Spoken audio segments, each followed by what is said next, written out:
Good morning students. आज हम करेंगे कक्षा नवम का व्याकरण भाग का दोहरान। जो हमारा विषय है उपसर्ग। उपसर्ग करने से पहले हमें पता होना चाहिए कि शब्द निर्माण क्या होता है। शब्द का निर्माण 3 तरीके से होता है।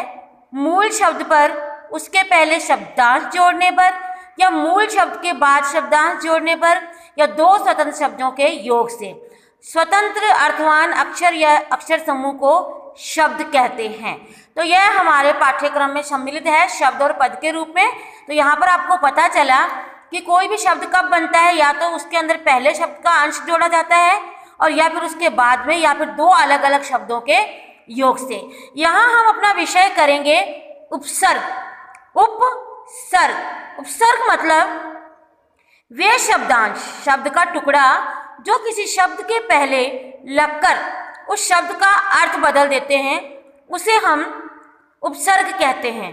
उपसर्ग, इसकी दूसरी परिभाषा है लघुतम सार्थक शब्दखंड जो अन्य शब्दों के आदि में जुड़कर, आदि मतलब पहले जुड़कर उसका अर्थ बदल देते हैं, उसे उपसर्ग कहते हैं। शब्द के पूर्व जो अक्षर या अक्षर समूह लगाया जाता है वह उपसर्ग कहलाता है।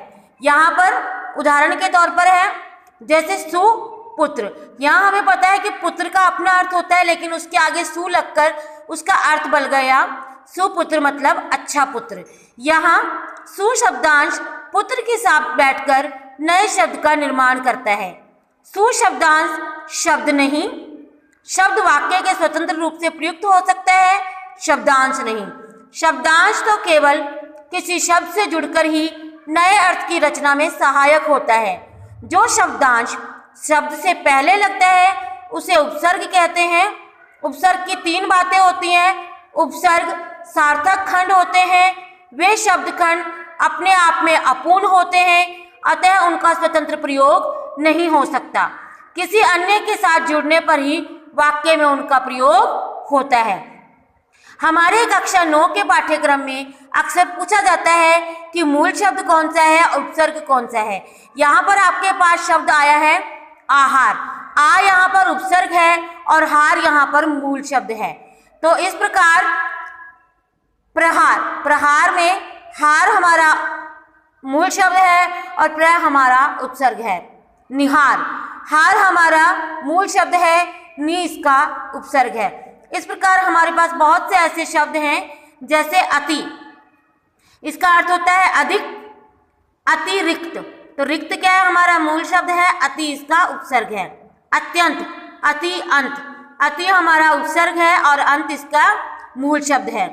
अतिक्रमण, अति इसका मूल शब्द है, क्रमण इसका, अति इसका उपसर्ग है, क्रमण इसका मूल शब्द है।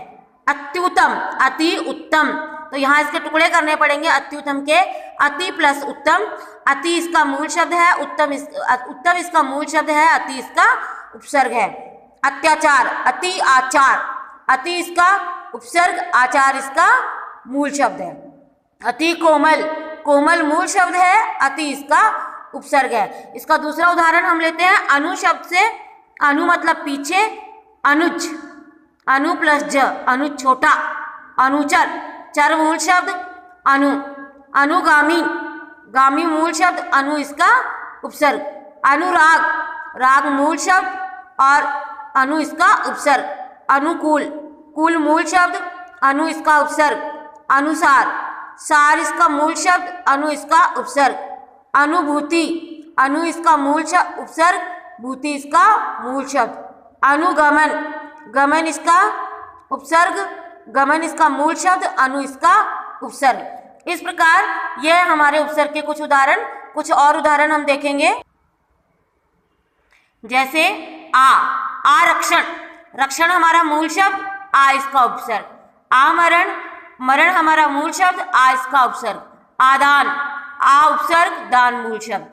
आगमन, गमन मूल शब्द, आ इसका उपसर्ग। इस प्रकार उपसर्ग, उपभेद, उपमान, उपकार, उपस्थित, उपचार, उपप्रधानाचार्य, तो प्रधानाचार्य मूल शब्द, उप इसका उपसर्ग। उपचार, उपसंहार, उपहार, उपयोग, उपनगर, उपकरण, उपकृत, उपग्रह, उपनाम, उपमंत्री, उप प्रधानमंत्री। इस प्रकार पहले आपको कक्षा 8 में आया करते थे कि इस दिए गए शब्द से उपसर्ग से नए शब्द बनाओ, लेकिन कक्षा 9 में इसका थोड़ा प्रत्युत्पन्न बदल गया है। यहाँ पर आपको मूल शब्द एवं उपसर्ग पूछा जाएगा। अतः यह आपके पाठ्यक्रम में 2 अंकों का है। उम्मीद है आपको ये समझ आया होगा। इसका अभ्यास करें, घर पर रहें, सुरक्षित रहें। धन्यवाद।